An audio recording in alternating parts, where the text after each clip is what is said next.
আসসালামু আলাইকুম সুপ্রিয় শিক্ষার্থীবৃন্দ, সরকারি বাংলা কলেজ আয়োজিত একাদশ শ্রেণীর অনলাইন শিক্ষা কার্যক্রমে তোমাদের স্বাগত জানাচ্ছি। আমি কানিস্তা মান্না আরজুমান, সহকারী অধ্যাপক, রাষ্ট্রবিজ্ঞান বিভাগ। প্রায় 2 মাস হতে চলল আমাদের শিক্ষা কার্যক্রম বন্ধ। তো এই অবস্থায় তোমাদের শিক্ষা কার্যক্রম যাতে ব্যাহত না হয় বা তোমাদেরকে শিক্ষার মধ্যে কিছুটা চর্চার মধ্যে রাখার জন্য সরকারি বাংলা কলেজের সম্মানিত অধ্যক্ষ মহোদয় এবং উপাধ্যক্ষ মহোদয়ের উদ্যোগে তোমাদের জন্য এই অনলাইন বিশেষ ক্লাসের আয়োজন করা হয়েছে। তো ইতিমধ্যে তোমরা প্রায় 3 সপ্তাহ যাবৎ ক্লাস চলছে এবং তোমরা অনেকগুলি ক্লাস পেয়েও গেছো। আশা করছি যারা এই লাইভ ক্লাসগুলি দেখছো তারা বাসায় বসে পড়াশোনাটা চালিয়ে যাচ্ছ, অর্থাৎ চর্চার মধ্যে আছো, এবং আমরা আশা করি তোমরা এই চর্চার মধ্যেই থাকবে। তবেই তোমাদের জন্য যে উদ্যোগটা গ্রহণ করা হয়েছে সরকারি বাংলা কলেজের পক্ষ থেকে সেই উদ্যোগটা সার্থক হবে। তো এই অবস্থায় আজকে আমি এসছি তোমাদের পরিণতি প্রথম পত্রের 7ম অধ্যায়ের একটি টপিক নিয়ে আলোচনা করার জন্য। তো আমরা আজকে তাহলে আমাদের লেসনে চলে যাই, আমরা শুরু করি।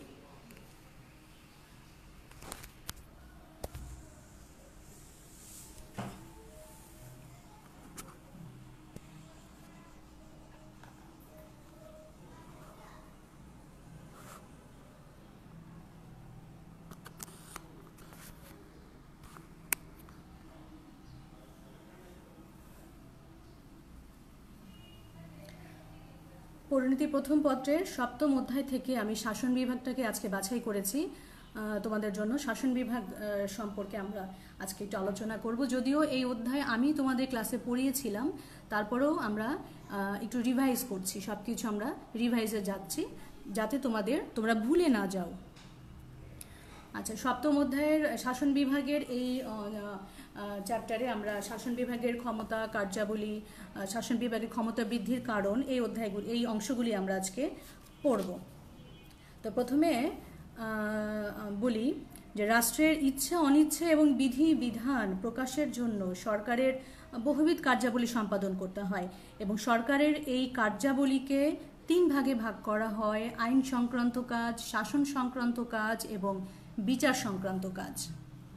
এই 3 ধরনের কাজ সম্পাদনের জন্য দায়িত্বপ্রাপ্ত বিভাগ হচ্ছে 3টি।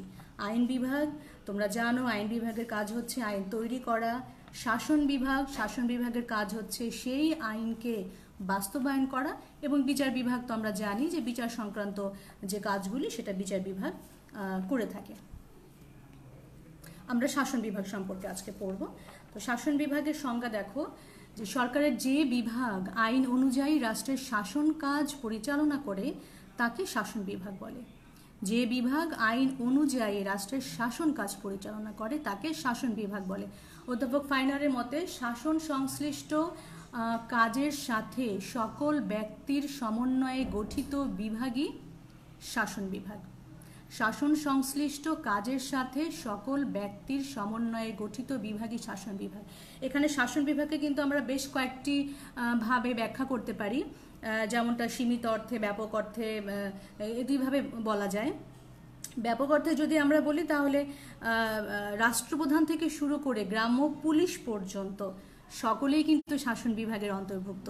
আর সীমিত অর্থে যদি বলি তাহলে রাষ্ট্রপ্রধান, সরকার প্রধান, মন্ত্রীবর্গ এবং সাথে সচিব, এই ডিপার্টমেন্টগুলি নিয়ে হচ্ছে আমাদের শাসন বিভাগ। তো পরিণতিতে মূলত এই সংকীর্ণ অর্থ যেটা, এই সংকীর্ণ অর্থে যেটা বোঝায় এটিকেই মূলত শাসন বিভাগ মানে বলা হয়ে থাকে সাধারণত। এটি গ্রহণযোগ্য আর কি। তো আমরা একটা ছবি দেখি, আসো দেখো। এখানে ছবিতে দেখতে পাচ্ছ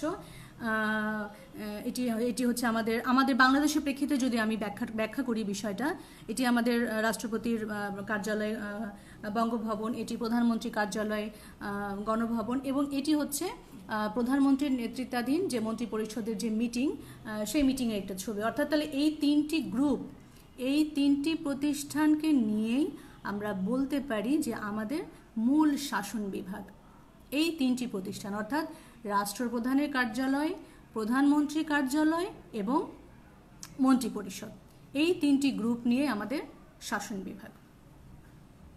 এবার আসো, গঠন ও কার্যাবলীর ভিত্তিতে শাসন বিভাগকে 2টো ভাগে ভাগ করা যায়। একটি রাজনৈতিক শাসক এবং অরাজনৈতিক শাসক। রাজনৈতিক শাসকটা আগে বলি, যে রাজনৈতিক শাসক হচ্ছে মূলত যারা চূড়ান্ত ক্ষমতা প্রয়োগ করতে পারে। এখন চূড়ান্ত ক্ষমতা কারা প্রয়োগ করতে পারে?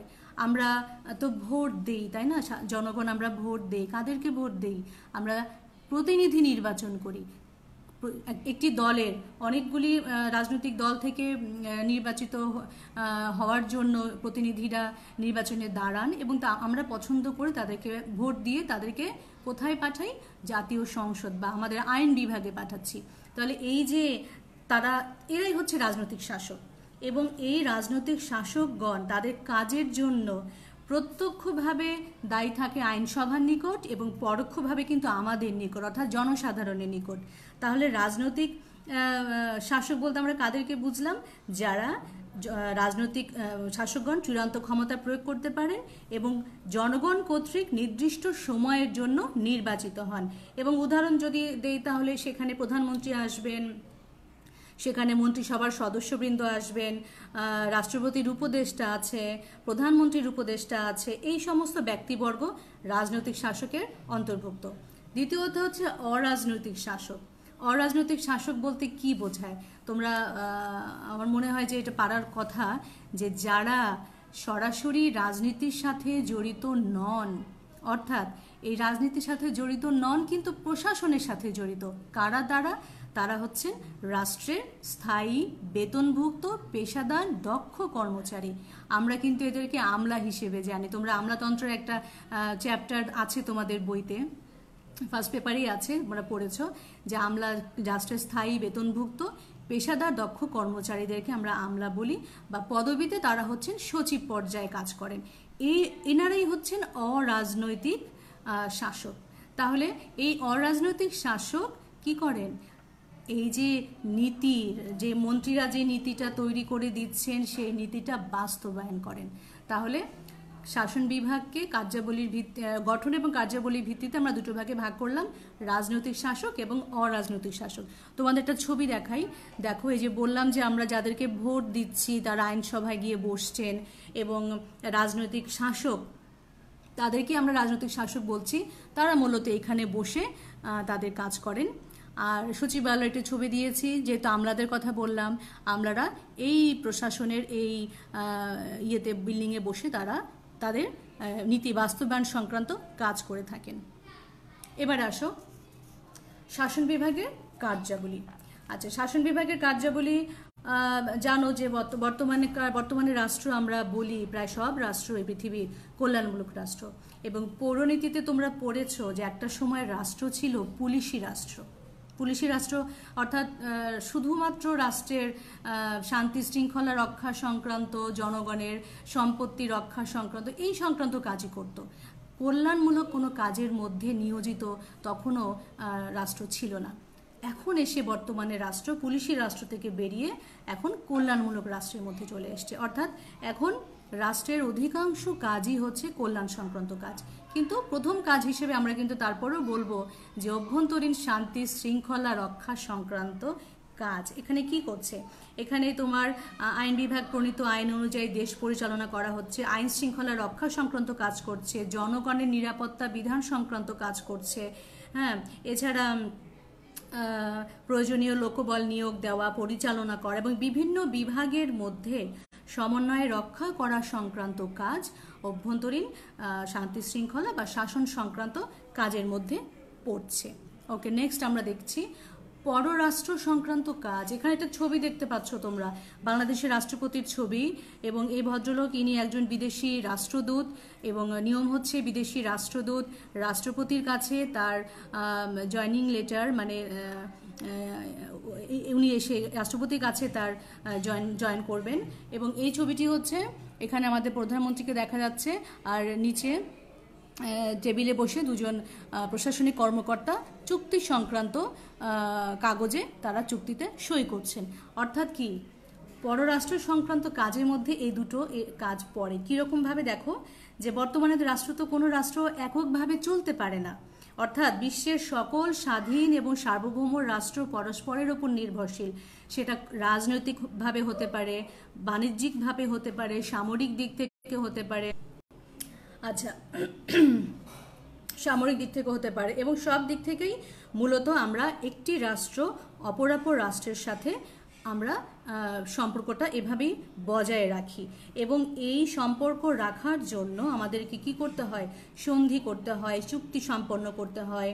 এগুলি হচ্ছে পররাষ্ট্র সংক্রান্ত কাজের মধ্যে। এছাড়া অন্য দেশ থেকে রাষ্ট্রদূত নিয়োগ দেওয়া বা গ্রহণ করা এবং আন্তর্জাতিক বিভিন্ন যে সংস্থাগুলি আছে, সেটা জাতিসংঘ হতে পারে, সার্ক আছে, আসিয়ান আছে, এরকম কিছু সংস্থা আছে যাদের সাথে আমরা সম্পর্ক রক্ষা করে চলি এবং এই কাজগুলি মূলত পররাষ্ট্র সম্পর্কিত কাজের মধ্যে পড়ে। এরপরে আসো প্রতিরক্ষা সংক্রান্ত কাজ। এখানে তুমি ছবি দেখো। প্রতিরক্ষা বলতে আমরা বুঝি সেনাবাহিনী, নৌবাহিনী এবং বিমান বাহিনীর সমন্বয়ে যে বাহিনীটা, সেটাকে আমরা প্রতিরক্ষা বাহিনী বলি। এবং এখানে তোমরা ছবি দেখছো, সেনাবাহিনীর ছবি, নৌবাহিনীর ছবি এবং বিমান বাহিনীর ছবি। এখানে মূলত কাজটা কি, যে দেশের স্বাধীনতা এবং সার্বভৌমত্ব রক্ষা করা, বহিরাক্রমণ প্রতিহত করা, দেশের আইন শৃঙ্খলা রক্ষা করার দায়িত্ব শাসন বিভাগের। এবং যুদ্ধ ঘোষণার কাজ, এটা কিন্তু মূলত আমরা জানি যে আইন বিভাগের, কিন্তু শাসন বিভাগ অর্থাৎ রাষ্ট্রপতির অনুমতি ছাড়া কিন্তু এই কাজটা করা যায় না। সেক্ষেত্রে তাহলে এটা রাষ্ট্রপতি যেহেতু শাসন বিভাগের একজন ব্যক্তি, কাজেই রাষ্ট্রপতি পদাধিকার বলে সামরিক বাহিনীর প্রধান বা প্রতিরক্ষা বাহিনীর প্রধান এবং এই জন্য তিনি সামরিক বাহিনীর তিনটা বিভাগেরই যে প্রয়োজনীয় নিয়োগ দেওয়া, পদোন্নতি দেয়া বা বহিষ্কারের কাজটি রাষ্ট্রপ্রধান করে থাকেন। হ্যাঁ, এছাড়া সামরিক শাসন জারি যদি করার প্রয়োজন হয় কখনো, সেটাও কিন্তু রাষ্ট্রপ্রধানেরই কাজ। তাহলে এই কাজগুলি শাসন বিভাগের প্রতিরক্ষা সংক্রান্ত কাজের মধ্যে পড়ে। এবার আসো আইন সংক্রান্ত কাজ। বর্তমানকালে শাসন বিভাগ তো শাসন সংক্রান্ত কাজই করবে, আমরা যেটা জানি। তাহলে শাসন বিভাগ আবার আইন সংক্রান্ত কাজ কি করবে বলো? যেহেতু আমরা বলছি যে রাষ্ট্রপতি আমাদের শাসন বিভাগের একজন ব্যক্তি, রাষ্ট্রপতি যখন আইন বিভাগের অধিবেশন আহ্বান করছেন, স্থগিত করছেন, মুলতবি করছেন, তাহলে এটি কি রাষ্ট্রপতির আইন সংক্রান্ত কাজ হলো না? আচ্ছা, তোমরা নিশ্চয়ই এটা বুঝবে যে এই যে অধিবেশন আহ্বান করছেন, স্থগিত করছেন, প্রয়োজনে ভেঙেও দিচ্ছেন, এই কাজগুলি যেহেতু রাষ্ট্রপতির, আর রাষ্ট্রপতি যেহেতু শাসন বিভাগের একজন ব্যক্তি, তাহলে এটা রাষ্ট্রপতির বা শাসন বিভাগের আইন সংক্রান্ত কাজের মধ্যে পড়ে। এছাড়া রাষ্ট্রপতি অধ্যাদেশ জারি করতে পারেন। তোমরা জানো, ক্লাসে আমি বলেছি অধ্যাদেশ কি। যখন আইনসভার অধিবেশন চলে না, আইনসভার অধিবেশন তো সবসময় চলে না, তাই না? কাজেই যখন মুলতবি থাকে বা চলে না, তখন কোনো জরুরি ক্রাইসিস যদি হয়, সেক্ষেত্রে রাষ্ট্রপতি একটি মৌখিক আদেশ জারি করেন এবং রাষ্ট্রপতির এই মৌখিক আদেশকেই আমরা বলি অধ্যাদেশ। তাহলে এটিও রাষ্ট্রপতির বা শাসন বিভাগের আইন সংক্রান্ত একটি কাজ। অন্যদিকে তোমরা জানো, মার্কিন যুক্তরাষ্ট্রের কথা জানো যে মার্কিন যুক্তরাষ্ট্রের প্রেসিডেন্টের কিন্তু ভেটো ক্ষমতা আছে এবং সেই ভেটো ক্ষমতা কিন্তু রাষ্ট্রপতির একটি আইন সংক্রান্ত কাজের মধ্যে পড়ে। আচ্ছা, এরপর আসো অর্থ সংক্রান্ত কাজ। শাসন বিভাগ অর্থ সংক্রান্ত কাজ করে থাকে, যেমন আইন বিভাগ কর্তৃক যে ধার্য করা হয় যে অর্থ আদায় সংক্রান্ত বা ব্যয় সংক্রান্ত, এগুলার দায়িত্ব শাসন বিভাগের। অর্থাৎ শাসন বিভাগ আর্থিক খাতের মূলত নির্বাহী বিভাগ হিসেবে কাজ করে, আর্থিক খাতের নির্বাহী বিভাগ হিসেবে কাজ করে। এবার আসো বিচার সংক্রান্ত কাজ। আচ্ছা, বিচার সংক্রান্ত শাসন বিভাগ আবারও একই কথা, শাসন বিভাগ তো শাসন কাজ করবে, বিচার সংক্রান্ত কি কাজ করবে? তাহলে আবারও আমরা রাষ্ট্রপতির কাছে আসি যে রাষ্ট্রপতি একটি কাজ আছে বিচার সংক্রান্ত। সেটা কীরকম? যখন কোনো দণ্ডপ্রাপ্ত ব্যক্তির ফাঁসির আদেশ হয়, তখন রাষ্ট্রপতির সেই ব্যক্তির সর্বশেষ একটা মুক্তির উপায় থাকে রাষ্ট্রপতির কাছে প্রাণ ভিক্ষা চাওয়া, এবং রাষ্ট্রপতি ইচ্ছা করলে তার দণ্ড মওকুফ করতে পারেন, হ্রাস করতে পারেন, কিংবা উচ্চ আদালত কর্তৃক যে রায়টি হয়েছে সেই রায়টি বহাল রাখতে পারেন। তাহলে বলো, এটি রাষ্ট্রপতির শাসন সংক্রান্ত কাজ হলো না? এভাবেই শাসন বিভাগের বিচার সংক্রান্ত কাজকে মূলত বলা হয় যে আধা বিচার বিভাগীয় কাজ। এগুলিকে পুরোপুরি হয়তো বিচার সংক্রান্ত কাজ বলা হয় না, আধা বিচার বিভাগীয় কাজ বলা হয়ে থাকে সাধারণত। আচ্ছা, এবার আসো জনকল্যাণমূলক কাজ। আধুনিক শাসন বিভাগকে জনকল্যাণমূলক কাজ তো অবশ্যই করতে হবে, কারণ বর্তমান রাষ্ট্র জনকল্যাণমূলক রাজ, এবং জনকল্যাণমূলক কাজ ছাড়া সত্যিকার অর্থে কোনো সরকারি মানে চলতে পারবে না আসলে। যেমন এর মধ্যে কি কি পড়ে, জনকল্যাণমূলক কাজের মধ্যে কোনগুলিকে আমরা বলবো, সেটা শিক্ষা সংক্রান্ত কাজ হবে, স্বাস্থ্য সংক্রান্ত কাজ হবে, যোগাযোগ পরিবহন, শিল্প বাণিজ্যের উন্নয়ন, খাদ্য নিরাপত্তা, কৃষি উন্নয়ন, সামাজিক নিরাপত্তা, বয়স্ক ভাতা, বিধবা ভাতা, বেকার ভাতা ইত্যাদি সব কিছুই জনকল্যাণমূলক কাজের মধ্যে পড়বে, এবং এই কাজগুলি করার দায়িত্ব হচ্ছে শাসন বিভাগের। আর মূলত তোমরা জানো যে কিছু সরকার কিছু স্বল্প মেয়াদী পরিকল্পনা গ্রহণ করেন, দীর্ঘমেয়াদী উন্নয়ন পরিকল্পনা গ্রহণ করেন, এই কাজগুলিও এই জনকল্যাণমূলক কাজের মধ্যে পড়ে। নীতি নির্ধারণ সংক্রান্ত কাজ। সরকারকে সুষ্ঠুভাবে পরিচালনার জন্য শাসন বিভাগকে নীতি নির্ধারণ সংক্রান্ত কাজ করতে হয়। এ প্রসঙ্গে অধ্যাপক অ্যালান বল বলেছেন যে রাজনৈতিক প্রধান শাসকের মুখ্য কাজ হলো নীতি নির্ধারণে নেতৃত্ব দেওয়া, এবং রাষ্ট্রের অভ্যন্তরীণ বা পররাষ্ট্রীয় যাবতীয় নীতি নির্ধারণ করার ক্ষমতা ও দায়িত্ব শাসন বিভাগের। এক্ষেত্রে ব্রিটেন, ভারত, বাংলাদেশ প্রভৃতি দেশে বা যে দেশগুলোতে মূলত সংসদীয় শাসন ব্যবস্থা আছে, সেই দেশগুলিতে প্রধানমন্ত্রীর নেতৃত্বে ক্যাবিনেট, তোমাদের প্রথমে যে ছবিটা আমি দেখিয়েছি, প্রধানমন্ত্রীর নেতৃত্বে যে মিটিংটা ছিল ওটা ক্যাবিনেট মিটিং ছিল। এই ক্যাবিনেট মিটিংয়ে নীতি প্রণয়ন করে থাকা হয়, এবং পরবর্তীতে যারা অরাজনৈতিক শাসক তারা সেই নীতি বাস্তবায়ন করে থাকেন। এরপর আসুন নিয়োগ ও অপসারণ সংক্রান্ত কাজ। শাসন বিভাগ প্রত্যক্ষভাবে বা পরোক্ষভাবে রাষ্ট্রীয় সামরিক ও বেসামরিক কর্মচারীদের নিয়োগদান করে থাকেন, এবং সাংবিধানিক যে পদ আছে সে পদগুলির সাংবিধানিক পদের প্রধান এবং সদস্যদের রাষ্ট্রপতি সরাসরি নিয়োগ দেন। যেমন সাংবিধানিক পদ কোনগুলি তোমরা জানো, আমাদের যে পিএসসি আছে অর্থাৎ পাবলিক সার্ভিস কমিশন, আমাদের নির্বাচন কমিশন, এগুলির যিনি প্রধান থাকেন এবং অন্যান্য সদস্য, তাদের নিয়োগের কাজটি রাষ্ট্রপতি করে থাকেন। এটা নিয়োগ সংক্রান্ত কাজ রাষ্ট্রপতির। আচ্ছা, এছাড়া পদস্থ কর্মকর্তা যারা আছেন তাদের অপসারণ করার অধিকারটাও শাসন বিভাগের আছে।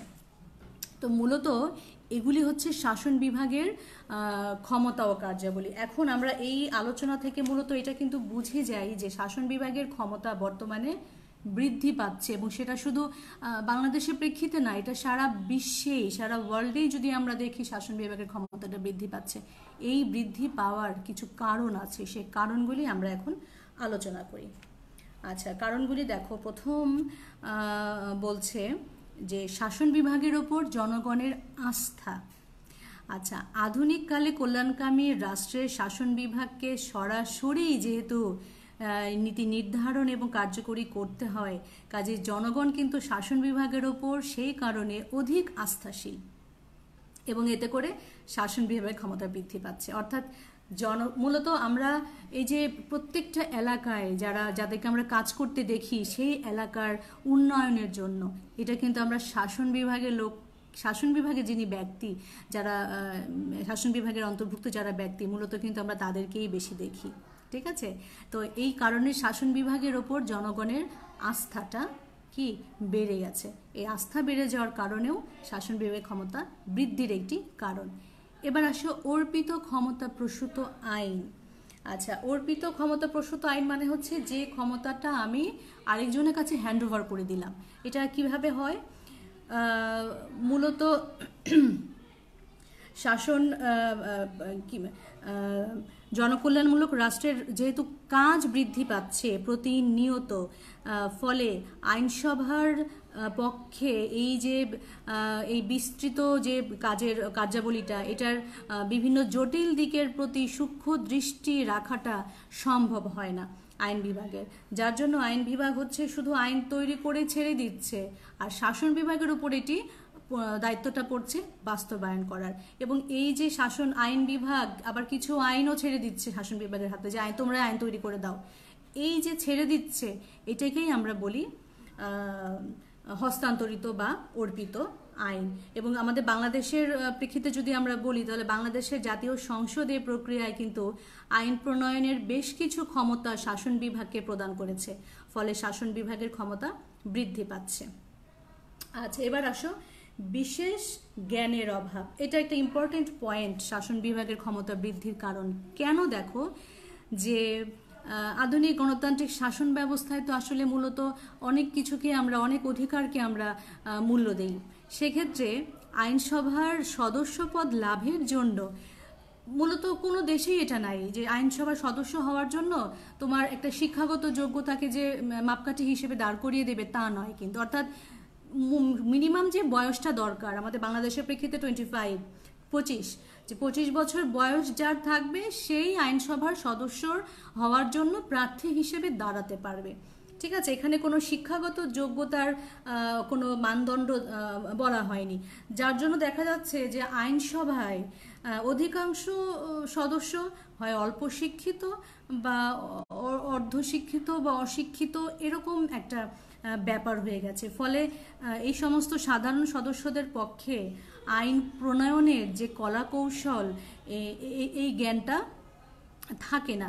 ফলে এ ব্যাপারে শাসন বিভাগের ওপর আইন বিভাগ নির্ভরশীল হয়ে পড়েছে এবং এই নির্ভরশীলতার কারণে শাসন বিভাগের ক্ষমতা দিন দিন বৃদ্ধি পাচ্ছে। এবার আসো দলীয় ব্যবস্থা ও শৃঙ্খলা। এটা মূলত যেহেতু আমাদের সংসদীয় গণতন্ত্র, আমাদের সরকার ব্যবস্থা সংসদীয়, তো এখানে একটা সিস্টেম হচ্ছে যে তুমি দলীয় সিদ্ধান্তের বাইরে যেতে পারবে না। অর্থাৎ আমি যে রাজনৈতিক দলের সদস্য, সে দল এখন সরকারে আছে, কাজেই আমি সেই দলের সংসদে বা আইন বিভাগে দলের বিপক্ষে আমি ভোট দিতে পারবো না।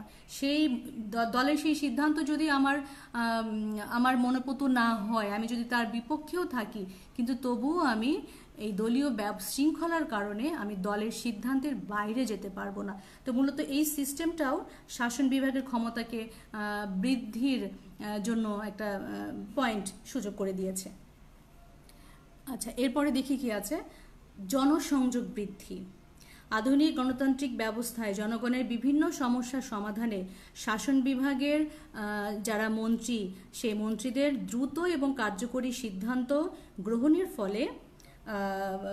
ফলে জনসংযোগ স্থাপিত হয়েছে। ফলে আইন বিভাগের ক্ষমতা হ্রাস পাচ্ছে এবং শাসন বিভাগের ক্ষমতা পূর্বের তুলনায় বৃদ্ধি পাচ্ছে। তোমরা বিষয়টা বুঝলে কিনা যে জনসংযোগের কাজটা, আমি একটু আগে কিন্তু বলেছি এটা মাঝখানে, যে জনসংযোগের কাজটা কিন্তু শাসন বিভাগের ব্যক্তিরা করে থাকেন, কারণ তাদের মূলত বেশি মাথায় কাজ করে যে পরবর্তীতে আমাদেরকে আবার নির্বাচনে জয়লাভ করে সরকার গঠন করতে হবে, এরকম একটা টার্গেট থাকে শাসন বিভাগের ব্যক্তিদের মধ্যে। যার জন্য জনসংযোগ সংক্রান্ত বা জনগণের কাছাকাছি পৌঁছার জন্য যে কাজগুলি, এগুলি কিন্তু শাসন বিভাগের ব্যক্তিরাই করে থাকেন।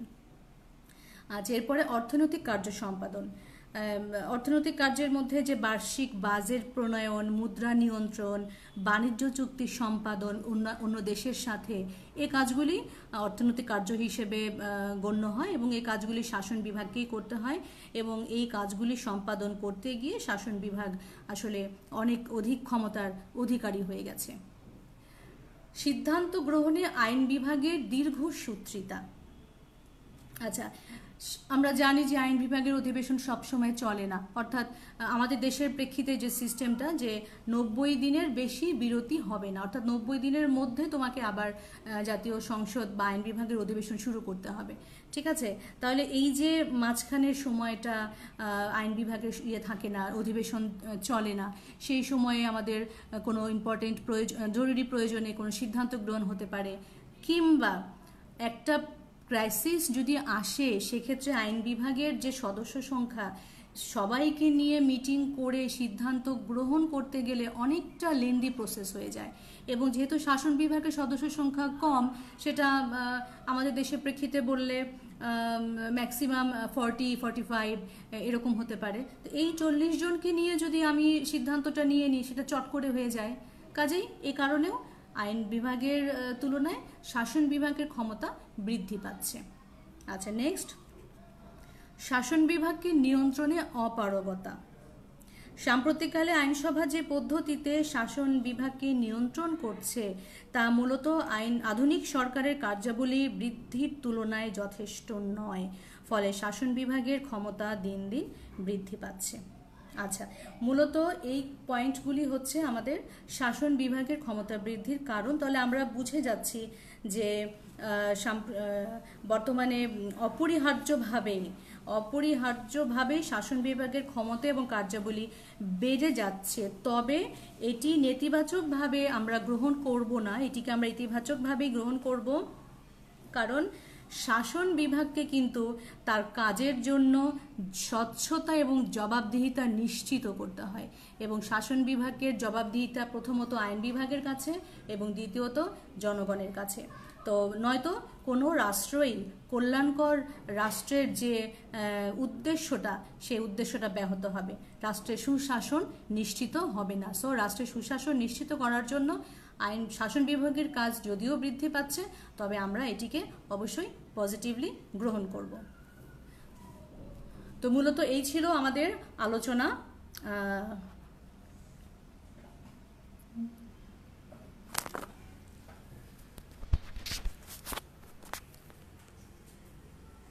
সুপ্রিয় শিক্ষার্থীবৃন্দ, আজকের যে আলোচনাটা আমরা করলাম শাসন বিভাগের ক্ষমতা ও কার্যাবলী এবং শাসন বিভাগের ক্ষমতা বৃদ্ধির কারণ, আশা করছি তোমাদের প্রথম পত্রের বই অন্তত সবার কাছেই আছে। যার কাছে যে রাইটারেরই বই থাকুক না কেন, তোমরা এই লেকচারটা প্রয়োজনে আবার শুনবে এবং পাশাপাশি বইটা একটু ধরবে। আমার ধারণা বিষয়টা একদম বা কনসেপ্টটা একদম ক্লিয়ার হয়ে যাবে। এবং মূল কথা হচ্ছে তোমরা চর্চার মধ্যে থাকবে।